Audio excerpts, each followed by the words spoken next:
The top stories, PM Abiy launches second phase of Green Legacy Initiative.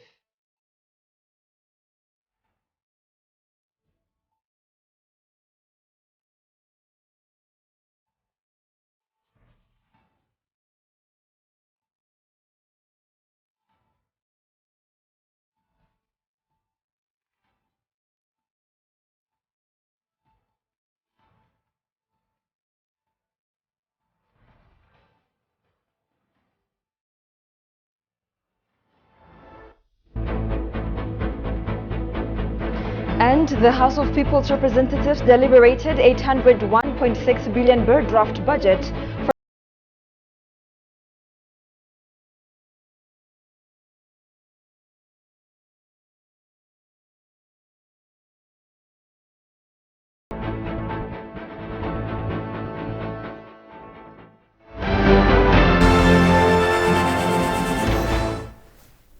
Hello and thank you for joining us. You're watching Addis News Hour with the news. I'm Tabitha John. Stay with us. Ethiopia poised to plant 25 billion seedlings in the coming 4 years to topple the world's highest forestation project. This came today in the Afar state at the launching of the second phase of Green Legacy that focuses planting quality seedlings. Prime Minister Abiy Ahmed was upbeat while expounding the details of this phase, another milestone in the initiative. Take a look.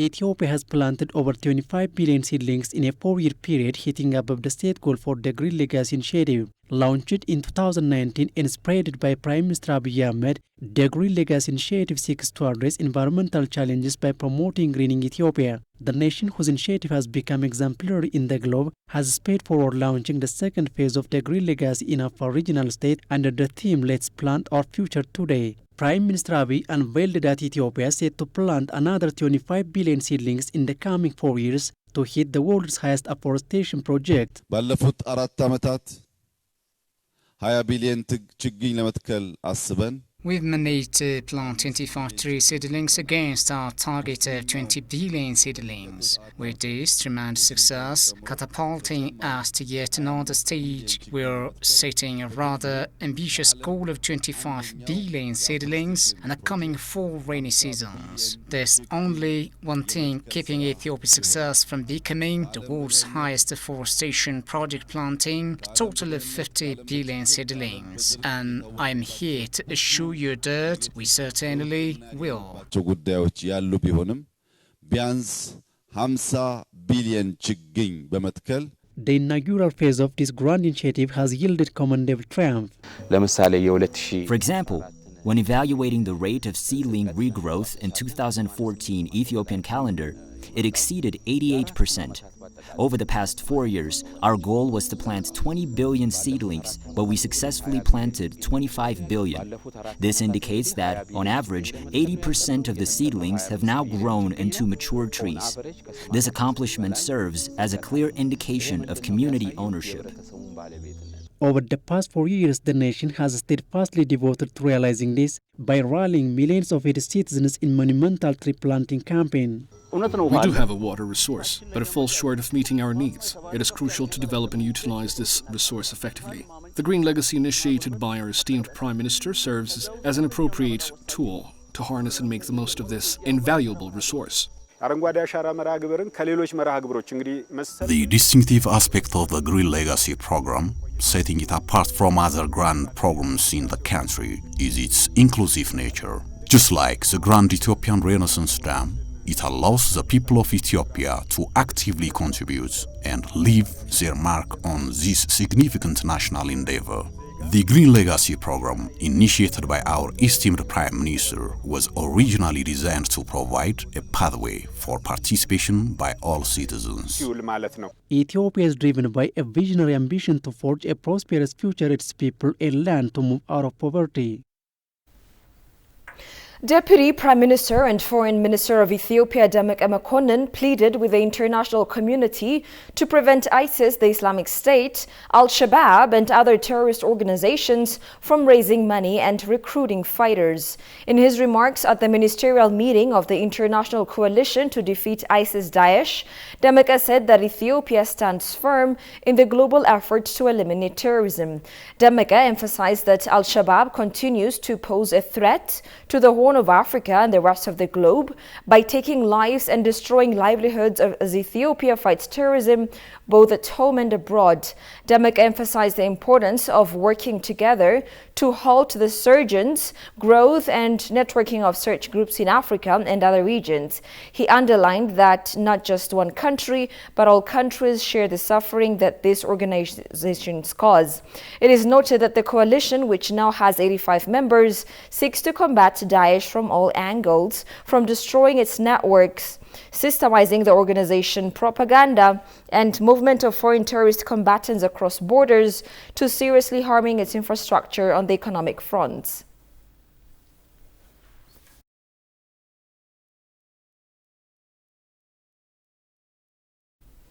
In a related development, the Deputy Prime Minister and Minister of Foreign Affairs of Ethiopia, Demeke Mekonnen, met and conferred with U.S. Foreign Minister Antony Blinken and Saudi Arabia's Minister of Foreign Affairs, Prince Faisal bin Farhan bin Abdullah, on the sidelines of the ministerial meeting of the Global Coalition against Daesh in Riyadh. Demeke, with his U.S. counterpart, discussed on the conditions under which the two countries can strengthen bilateral cooperation, the implementation of the peace agreement, the provision of humanitarian aid in the northern part of Ethiopia, the transitional justice process, human rights, and other current issues. Also with this Saudi Arabian counterpart, Demeke reviewed the relations between the two countries and ways to enhance them in various fields, according to Riyadh Daily. He also called on the international community to deny ISIS, Al-Shabaab, and other terrorist groups the opportunity to recruit fighters and mobilize funds.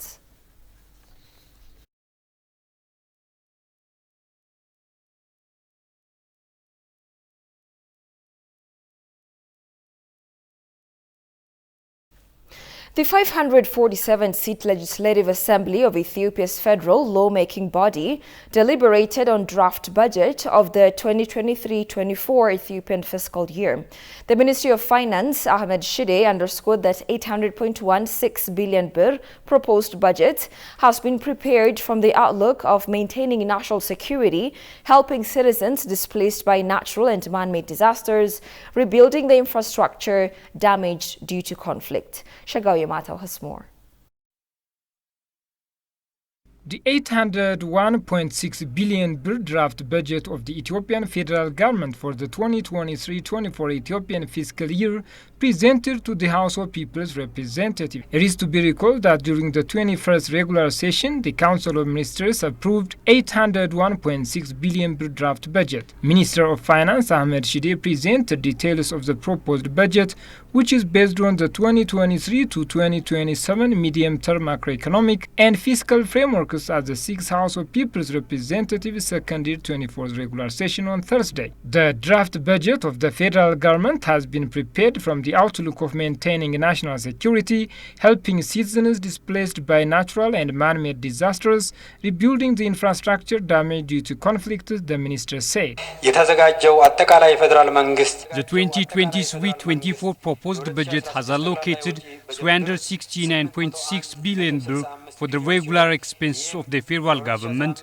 203.9 billion birr for capital expenses, 214.07 billion birr for support to the regional status, and 14 billion birr for the implementation of sustainable development goals, with a total of 801.65 billion birr, portraying a growth of 1.9% of the 2021-2022 fiscal year.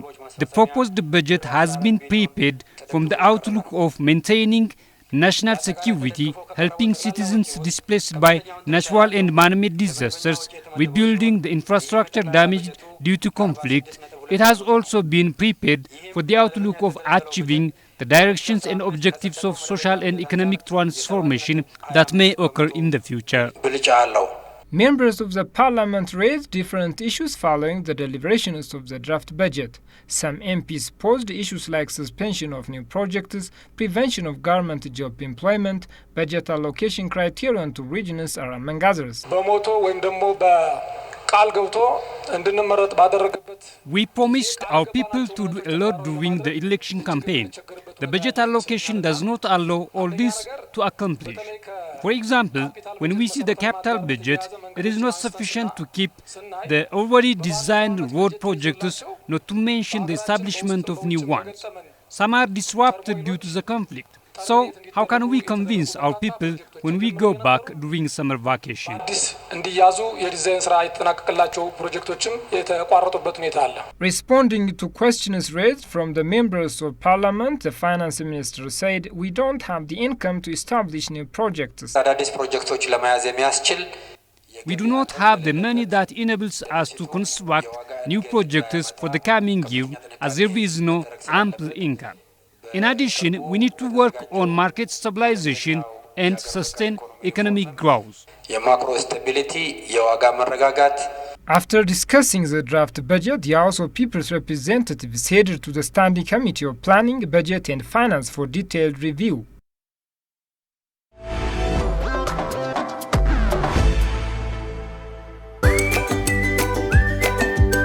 Welcome to the land of origins. Commercial Bank of Ethiopia is pleased to serve all your traveler banking needs. If you have money from any of these 16 countries, you can convert it to local currency by visiting our nearest branch. Alternatively, our secure Forex ATMs accept cash exchange, or if you prefer using your cards, we've partnered with Visa, MasterCard, and UnionPay so that you can withdraw cash from our local ATMs or make cashless transactions at thousands of local POS partners securely and with confidence. We are linked with more than 700 global banks through our direct SWIFT address, CBE Teta. We also work with 16 international money transfer agents, out of which Tune and World Remit enable you to make direct deposits into our savings and current accounts or our popular CBE Burr mobile wallet. Commercial Bank of Ethiopia, the bank you can always rely on.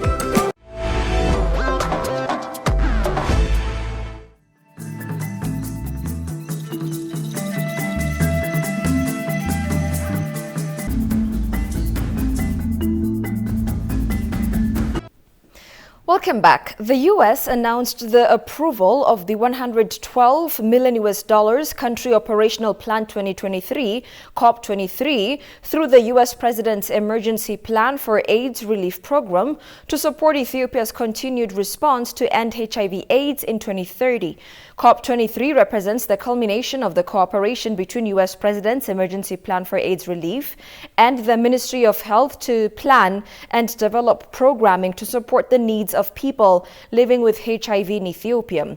The approval of COP23 by Ambassador John Kengasong, U.S. Global AIDS Coordinator and Special Representative for Health Diplomacy, guarantees a continuation of the program conducted in Ethiopia in close partnership with the Ministry of Health, which will ensure Ethiopia is on the track to achieve the goal of epidemic control by 2030. This is according to a press release from the U.S. Embassy in Addis.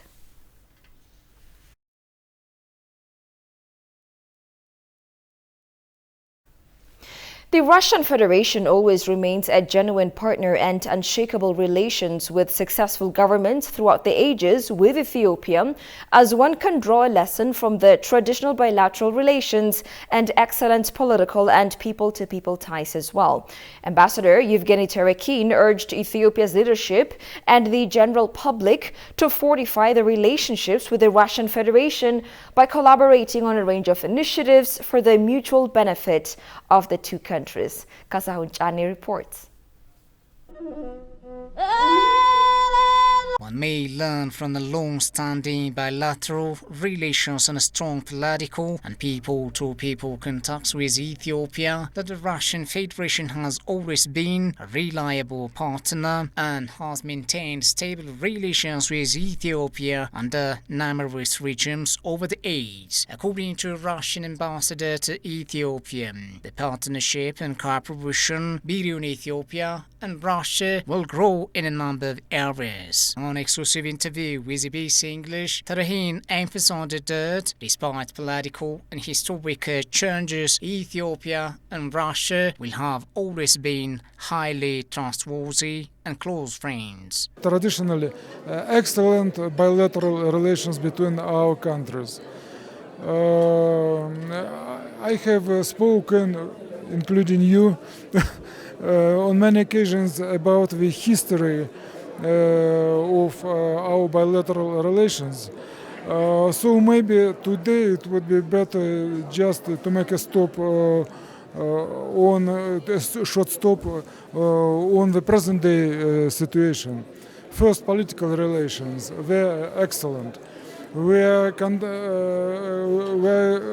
developing contacts at the highest level between the leaders of our countries.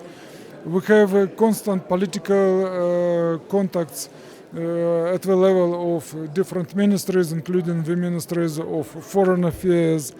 Of course, we have very wonderful people-to-people relations. Ambassador Tarahin urged Ethiopia's government and people to strengthen their long-standing ties with the Russian Federation through genuine cooperation across a range of sectors. What we should do, I think, and I firmly believe now, is to strengthen our bilateral political and humanitarian and people-to-people relations with equal business, financial, trade cooperation. We are working on it. It's not easy, of course, especially under the present-day world situation when both of our countries are experiencing on themselves unjustified sanctions and pressure from certain powers.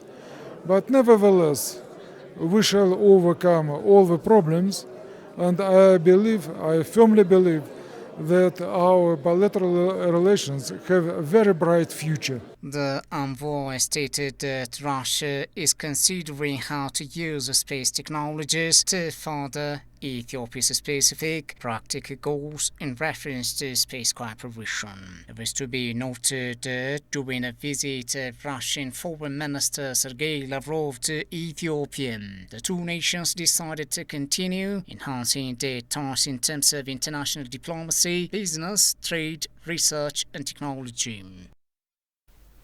The governments of the Federal Democratic Republic of Ethiopia and Chile reiterated continued commitment to cooperate on multilateral issues, according to the Ministry of Foreign Affairs of Ethiopia. Ambassador Misganu Arega, Minister of State for Political and Economic Diplomacy Affairs at the Ministry of Foreign Affairs of Ethiopia, today received at his office the newly appointed Ambassador of Chile, Rodrigo Guzman Barros. Their discussion focused on ways to further deepening the long-standing diplomatic ties, especially in the areas of agriculture, tourism, and cultural diplomacy. The two dignitaries also reiterated the commitment of respective governments to cooperate on multilateral issues as per the ministry.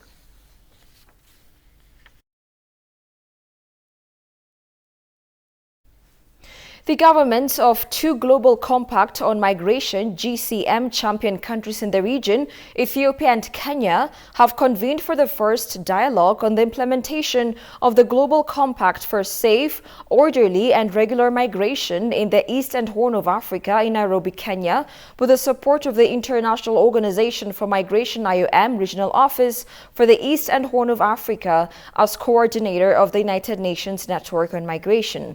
According to IOM, IOM Regional Office for East and Horn of Africa, the dialogue brought together technical representatives from the following countries: Ethiopia, Djibouti, Kenya, Somalia, Rwanda, and Uganda, in addition to the African Union Commission, the Regional Economic Communities of East African Community, and the Intergovernmental Authority on Development. The dialogue is part of the preparations for the regional review of the progress of implementation of the GCM in the region. The impetus for the Nairobi dialogue is to encourage peer learning and the exchange of good practices with regards to accelerating the implementation of the GCM objectives.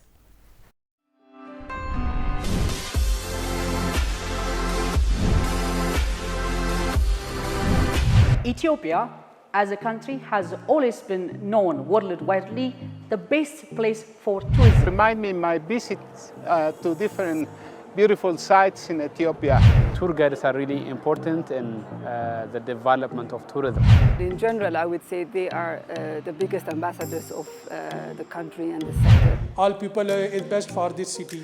This area, this is a national museum for Addis Ababa.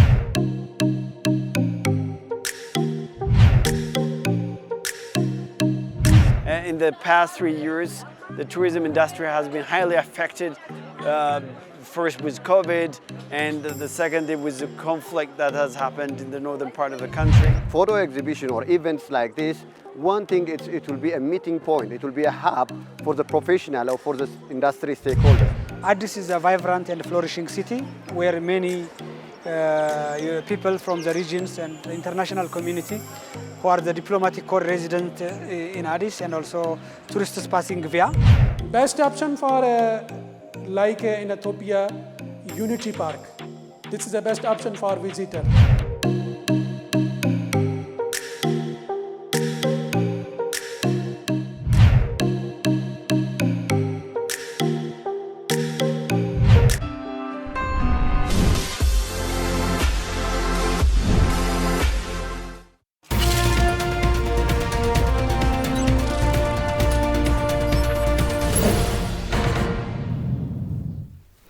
In business, a 3-day international agro-food, plastic, printing and packaging trade fair, which has attracted exhibitors from 16 countries, kicked off in Addis Ababa today. Some 130 exhibitors from 16 countries, namely Austria, Bulgaria, China, Ethiopia, France, Germany, India, Italy, Jordan, Kenya, Korea, Kuwait, the Netherlands, Taiwan, Thailand and Turkey, are taking part in the trade show. Opening the trade fair, Industry State Minister Hassan Mohammed said the Agro-Food Plastic Printing Packaging Ethiopia Trade Fair serves as a platform to showcase the immense potential of the nation, foster collaboration and unlock investment opportunities. By bringing together stakeholders from across the globe, this gathering provides a unique opportunity to exchange ideas, share technologies and highlight the best practices that will propel Ethiopia's industries to new heights, he added. According to him, the Ethiopian government is actively inviting both local and foreign potential investors to contribute to agro-industrial parks.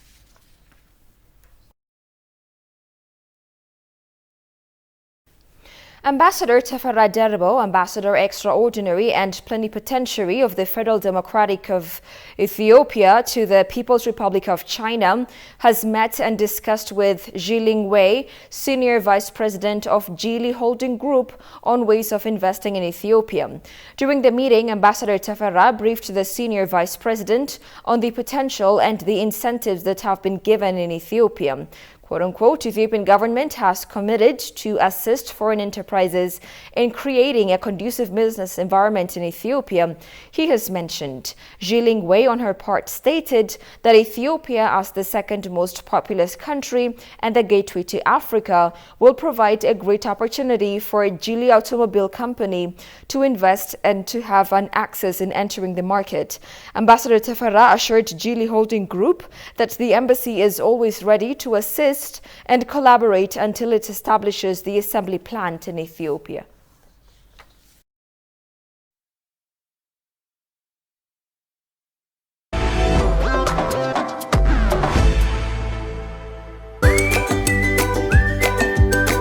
Welcome to the land of origins. Commercial Bank of Ethiopia is pleased to serve all your traveler banking needs. If you have money from any of these 16 countries, you can convert it to local currency by visiting our nearest branch. Alternatively, our secure Forex ATMs accept cash exchange, or if you prefer using your cards, we've partnered with Visa, MasterCard, and UnionPay so that you can withdraw cash from our local ATMs or make cashless transactions at thousands of local POS partners securely and with confidence. We are linked with more than 700 global banks through our direct SWIFT address, CBE Theta. We also work with 16 international money transfer agents, out of which Tune and WorldRemit enable you to make direct deposits into our savings and current accounts or our popular CBE Birr mobile wallet. Commercial Bank of Ethiopia, the bank you can always rely on.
And finally, top UN official urges responsible exit of UN peacekeepers from DR Congo.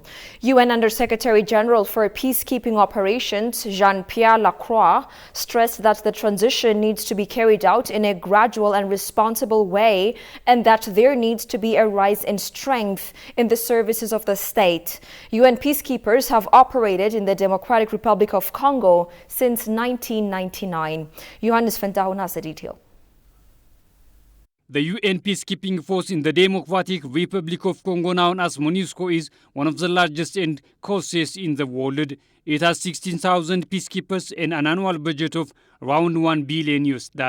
It has operated in the Democratic Republic of Congo since 1999. Many of its peacekeepers are deployed in Congo's east, a mineral-rich region that militias have been fighting for control over for 3 decades. But the UN mission has been accused of failing to stop the continued killing of civilians by armed groups. Dozens of people were killed during anti-UN protests last year. At news conference in Kinshasa, the UN peacekeeping chief acknowledged that people have been frustrated with the UN mission's failure to adequately tackle insecurity.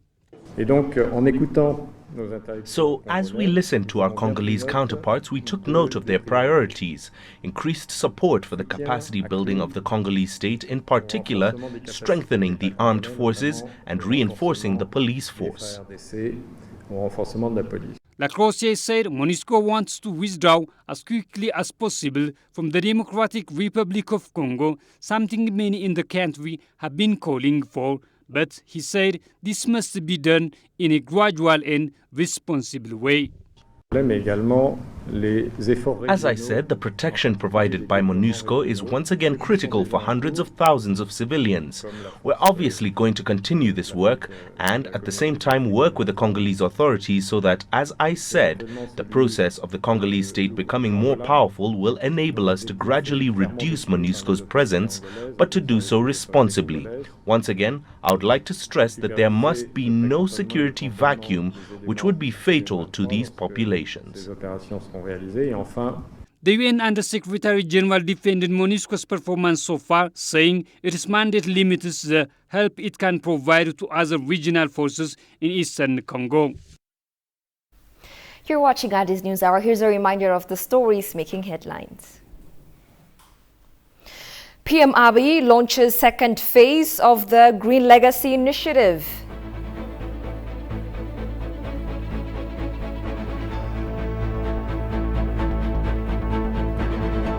And the House of People's Representatives deliberated 801.6 billion birr draft budget for the coming fiscal year. That's all we had for now. I'm Tabitha John. Many thanks for watching. Have a good night and do take care.